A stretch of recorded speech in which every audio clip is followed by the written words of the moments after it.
آج ہم تاریخ کے ایک ایسے واقعے پر بات کریں گے جو سیدھا دل پر لگتا ہے۔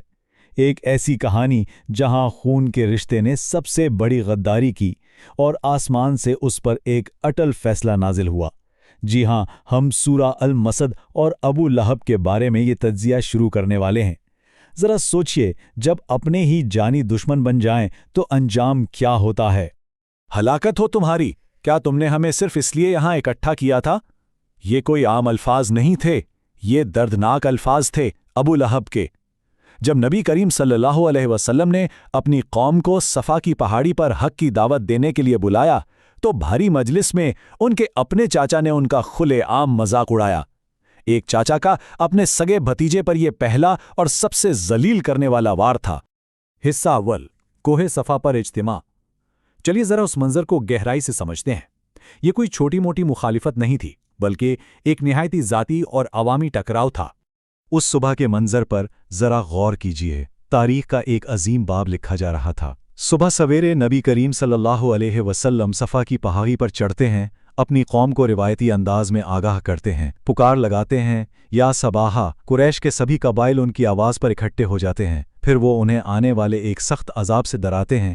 لیکن دن چڑھتے ہی اچانک بھیڑ میں سے ابو لہب اٹھتا ہے، آواز بلند کرتا ہے اور ان کی بات کاٹ دیتا ہے۔ بعض تاریخی حوالے بتاتے ہیں کہ اس نے معاذ اللہ اپنے بھتیجے کو مارنے کے لیے پتھر بھی اٹھا لیا تھا، اور ٹھیک یہی وہ لمحہ تھا جس نے سورہ المسد کی آسمانی وحی کو جنم دیا۔ حصہ دوم، شولوں کا باپ۔ آپ جانتے ہیں، اس کہانی میں جو سب سے بڑا دشمن ہے نا، اس کا اپنا وجود ہی اس کی سزا بن گیا۔ آئیے دیکھتے ہیں کیسے۔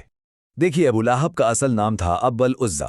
بنو ہاشم کے اس سردار کا چہرہ ہمیشہ سرخ اور مزاج آگ ببولا رہتا تھا۔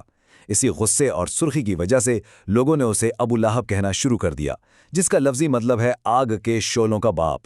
وہ اس دبدبے والے نام پر بہت فخر کرتا تھا، لیکن قدرت کا مذاق تو دیکھیے، یہی دنیاوی نام جس پر اسے بے پناہ ناز تھا، وہی آخرت میں اس کی سزا کا لفظی ترجمان بن گیا، جہاں اسے ہمیشہ کے لیے بھڑکتی ہوئی آگ میں ڈالنے کا اٹل فیصلہ سنایا گیا۔